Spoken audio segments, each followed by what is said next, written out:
Good morning, class 8th. This will be your 7th lecture of science. बेटा ये आपका science का 7th lecture है जिसमें हम प्रोकैरियोटिक एंड यूकैरियोटिक सेल्स के बारे में बात करेंगे.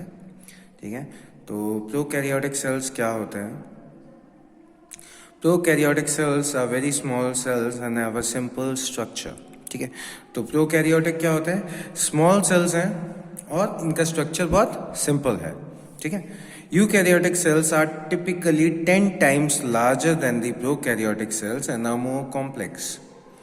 तो प्रोकैरियोटिक सेल्स आपके 10 टाइम्स बड़े हैं प्रोकैरियोटिक से. ठीक है, यूकैरियोटिक आपके 10 टाइम्स बड़े हैं प्रोकैरियोटिक से एंड इनका जो स्ट्रक्चर है वो भी थोड़ा कॉम्प्लेक्स है. ठीक है, their nuclear material is not bound by a membrane. तो इनका जो न्यूक्लियस का मटेरियल होता है प्रोकैरियोटिक का वो किसी मेम्ब्रेन से नहीं बना है.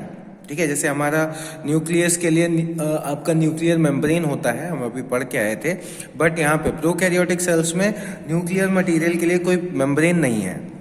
The only membrane in prokaryotic cell is the cell membrane. ठीक है, तो प्रोकैरियोटिक सेल में सिर्फ और सिर्फ सेल मेम्ब्रेन होता है, बाकी एज सच कोई मटेरियल के लिए नहीं होता. जैसे यहाँ देखो, ये सेंट्रल में डीएनए है एज इन न्यूक्लियोइड, लेकिन इसके आसपास कोई भी मेम्ब्रेन नहीं है जो इसे कवर करके रखे. ये पूरे खुले में है, कहीं पे भी हो सकता है. ठीक है, they have a well organised nucleus with a nuclear membrane and membrane bound organelles. तो यूकैरियोटिक में क्या होता है? इसमें आपका पर्टिकुलरली न्यूक्लियर मेम्ब्रेन तो होता ही होता है, उसके अलावा मेम्ब्रेन के बाउंड ऑर्गेनल्स भी हैं. ठीक है, मेम्ब्रेन बाउंड ऑर्गेनल्स भी हैं, मतलब जितने भी ऑर्गेनल्स हैं उन सबके आसपास मेम्ब्रेन है. ठीक है, these are simple in structure with no recognizable organelles in cytoplasm except the ribosomes. ठीक है, तो प्रोकैरियोटिक सेल्स में, ठीक है, आपके काफी सारे ऑर्गेनल्स होंगे बट आप पहचान किसी को नहीं सकते. केवल राइबोसोम आपको समझ में आ सकता है कि प्रोकैरियोटिक में आपके राइबोसोम्स हैं. ठीक है, सिर्फ राइबोसोम आपको अलग से समझ में आ सकता है, उसके अलावा प्रोकैरियोटिक में आपको कोई भी ऑर्गेनल समझ में नहीं आएगा. ठीक है, eukaryotic cells have organelles such as plastids, vacuoles, mitochondria, Golgi bodies and ribosomes. ठीक है, तो आपको यूकैरियोटिक सेल में जितने भी आपने सेल के अंदर अभी ऑर्गेनल्स पढ़े थे पिछले लेक्चर्स में, वो सारे के सारे ऑर्गेनल्स आपको अपने सेल में मिल जाएंगे यूकैरियोटिक सेल में. ठीक है, prokaryotes are primitive cells. For billions of year they were the only form of life. Prokaryotes क्या होते हैं? प्रिमिटिव सेल्स होते हैं. ठीक है, और हजारों सालों से ये सिर्फ और सिर्फ यही लाइफ थी अर्थ पे. ठीक है, बाकी लोग थे ही नहीं, सिर्फ प्रोकैरियोट्स थे. Eukaryotes have evolve from prokaryotes.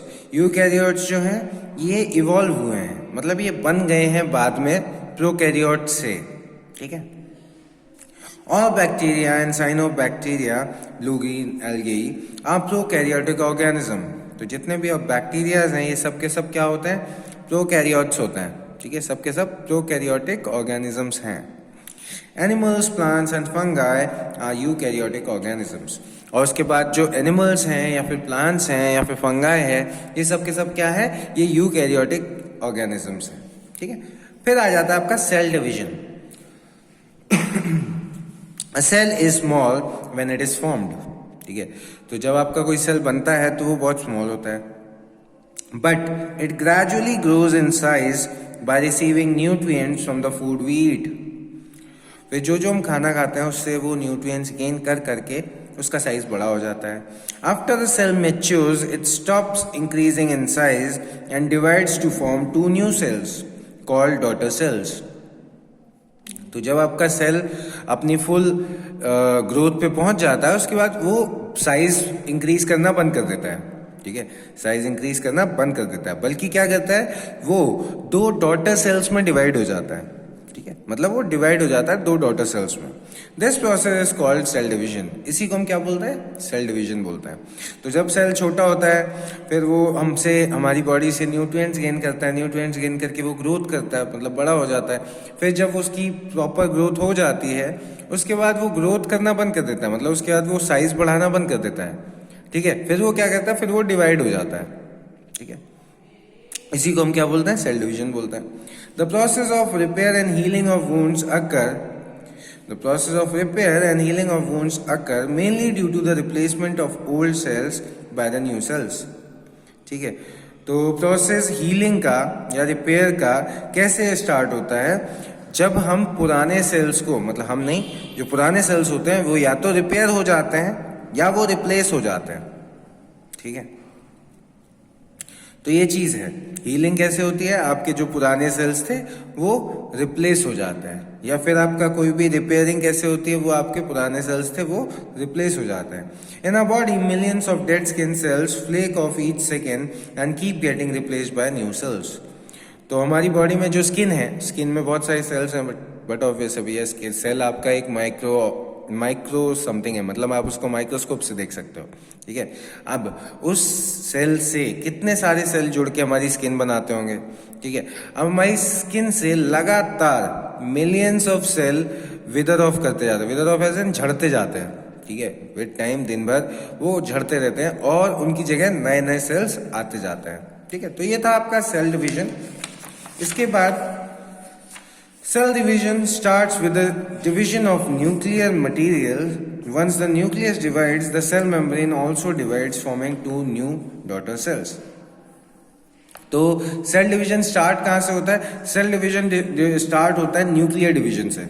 सबसे पहले आपका जो ये न्यूक्लियस है अंदर का, वो डिवाइड होना स्टार्ट होता है।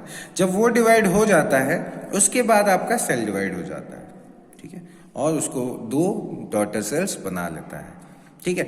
तो ये था आपका सेल डिवीजन और यहाँ पे आपका चैप्टर भी फिनिश होता है। इस लेक्चर में बेटा आपका इतना ही। नेक्स्ट लेक्चर में मैं आपको एक्सरसाइजेस प्रोवाइड करवा दूंगा। Thank you class.